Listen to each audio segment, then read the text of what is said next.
Salut Juste Fitter, salut Juste Fitteuse, j'espère que tu vas bien et que tu es en pleine forme. Aujourd'hui, on va parler de perte de poids comme d'habitude. Alors, aujourd'hui, le thème c'est pourquoi c'est difficile de maigrir, pourquoi c'est dur de maigrir seul quand on est livré à soi-même, pourquoi c'est compliqué, que normalement, tout le monde sait ce qu'il faut faire pour maigrir. Alors, pourquoi on n'y arrive pas, pourquoi il y en a d'autres qui arrivent, pourquoi moi je n'y arrive pas, pourquoi je perds un peu, après je reprends, bon bref. On va discuter un peu de ça et on va essayer de trouver un peu la grande problématique ou les grandes problématiques qui font que ça ne matche pas. Comme vous le savez, moi je suis Ntsaka Langita, coach en perte de poids rapide et donc je fais des petites vidéos histoire de vous tenir un peu au courant, vous tenir informé, vous apporter on va dire du grain à moudre puisque j'ai pas mal d'expérience. Ça fait plus de 10 ans que je coach des gens et que je fais perdre du poids aux gens, donc je délivre un peu mon expérience à qui veut bien l'entendre. Lorsque vous voulez perdre du poids, dites-vous déjà que le poids que vous avez, c'est un poids qui n'est pas venu du jour au lendemain. Le poids n'arrive jamais du jour au lendemain. C'est le fruit d'habitude, le fruit d'erreurs en fait répétées qui font que le poids arrive. En général, le corps aime bien rester stable. Il n'aime pas avoir trop de fluctuations. Donc logiquement, il doit rester, d'ailleurs, vous l'avez peut-être remarqué, durant pas mal d'années, vous avez dû rester à peu près au même poids. Et lorsque vous avez commencé à prendre du poids, ça s'est fait de façon assez fulgurante. En général, c'est rarement petit à petit, on sent qu'il y a une bascule, un événement, soit c'est l'accouchement, soit c'est la puberté, soit c'est la ménopause, soit on a passé la trentaine. Donc il y a plein de choses qui font qu'il y a un chamboulement et que le corps ne fonctionne plus de la même façon, et ce chamboulement va faire qu'on va prendre du poids beaucoup plus vite.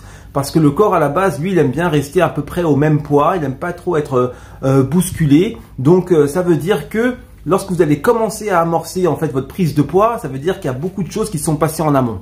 C'est pas parce que vous avez fait un super gros dîner que vous allez forcément prendre 10 kilos le lendemain. C'est pas comme ça que ça marche. C'est le fruit d'habitudes ou de mauvaises habitudes qui font qu'on prend du poids en grande majorité. Donc, pourquoi c'est dur après de le perdre? Là, je viens de répondre insidieusement à la question. C'est dur de le perdre tout simplement parce que il y a des habitudes, parce que il y a les mauvaises habitudes. C'est dur parce que c'est nous, d'accord?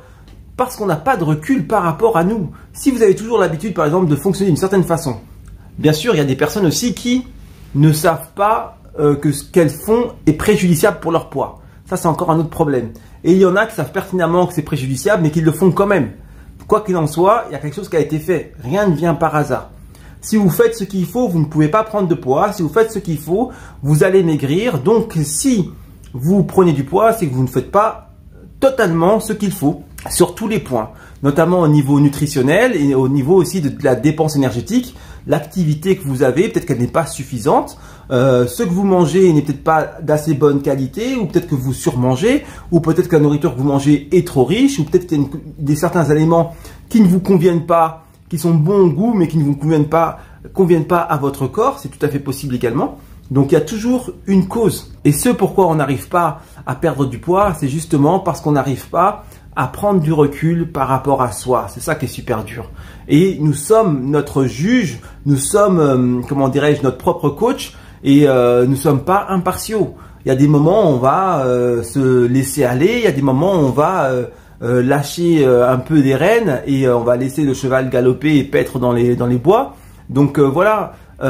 Il faut une impartialité. Si vous voulez réussir, il faut une impartialité, et c'est très dur d'être impartial H24 avec soi-même, c'est super dur, d'accord? Donc ça, c'est la première raison, c'est que nous ne sommes pas impartiaux par rapport à nous-mêmes, nous sommes trop permissifs et c'est dur de pouvoir se remettre dans les rails et rester strict par rapport à ce qu'on s'est dit de faire. Après, il faut que ce que vous fassiez soit bon pour vous. Si vous n'êtes pas spécialisé en la matière et si vous entendez ce qu'a fait le voisin, ce qu'on a dit à la télé, ce qu'on a dit dans le magazine, et que vous mélangez le tout en plus, c'est compliqué, d'accord? Il vous faut vraiment quelque chose adapté à vous. Ça, c'est ce que j'apporte lorsque je fais mes coachings personnalisés. C'est par rapport à vous. Je vous donne pas un planning alimentaire tout fait. Je vois ce que vous mangez et après on adapte et au fur et à mesure, on améliore, plus vous progressez, plus on améliore et plus vous perdez du poids. C'est un cercle vertueux que j'essaie de mettre en place avec vous. Mais si vous êtes livré à vous-même et que vous ne savez pas exactement ce qui marche sur vous, vous ne savez pas vraiment ce qu'il faut faire de façon assez précise, et si vous n'adaptez pas ce qu'il faut faire au fur et à mesure de votre évolution, vous aurez du mal à avoir une perte de poids constante, régulière et réellement efficace. D'accord? Donc, c'est pour ça que c'est intéressant quand même d'avoir un coach pour ça, pour gagner du temps et pour arrêter de tourner en rond et pour réellement avoir des résultats dans un délai assez court. Donc voilà. Après, vous avez aussi le mindset. Donc par rapport à votre mental, l'évolution en fait de votre mental.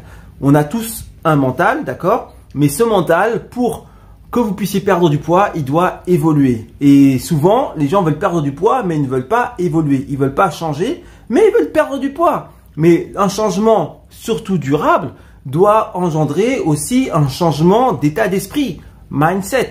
D'accord? Si le changement ne s'opère pas, vous pourrez éventuellement, c'est même pas sûr, perdre du poids, mais vous le reprendrez tout aussitôt parce que vous ne serez pas dans l'état d'esprit de la personne qui a le poids en moins. Vous serez dans l'état d'esprit de la personne qui a eu de la chance de perdre un peu de poids, mais qui va vite le reprendre parce qu'elle reste dans l'état d'esprit du passé. Il va falloir évoluer. Et cette évolution va de pair avec les changements. C'est une évolution qu'il faut driver, hein, que je drive tous les jours. Moi, avec toutes les personnes que je coach, je drive leur évolution et je ponctue leur évolution. Et à chaque fois, elles évoluent, elles évoluent, elles évoluent. Et hop, il y a des paliers, en palier, palier, palier. Et ça évolue comme ça. Donc, si vous n'êtes pas capable de faire évoluer votre mindset de palier en palier, si vous n'êtes pas capable de changer au niveau mental, vous n'arriverez pas à changer durablement au niveau physique. Et voilà. Donc bien sûr, je pense qu'il y a encore d'autres raisons, mais en tout cas, ça c'est les raisons principales qui me sont venues à l'esprit par rapport à cette vidéo. J'espère qu'elle vous aura apporté. Donc si vous avez aimé, n'hésitez pas à liker, ça fait toujours plaisir et comme ça m'incite à en faire d'autres. Et n'hésitez pas aussi à partager si vous avez envie de faire découvrir mon travail à d'autres personnes et si vous avez envie de donner des éléments par rapport à la perte de poids à d'autres personnes, partagez allègrement. Je vous dis à très vite pour une prochaine vidéo. Prenez soin de vous. See you soon. Ciao, ciao.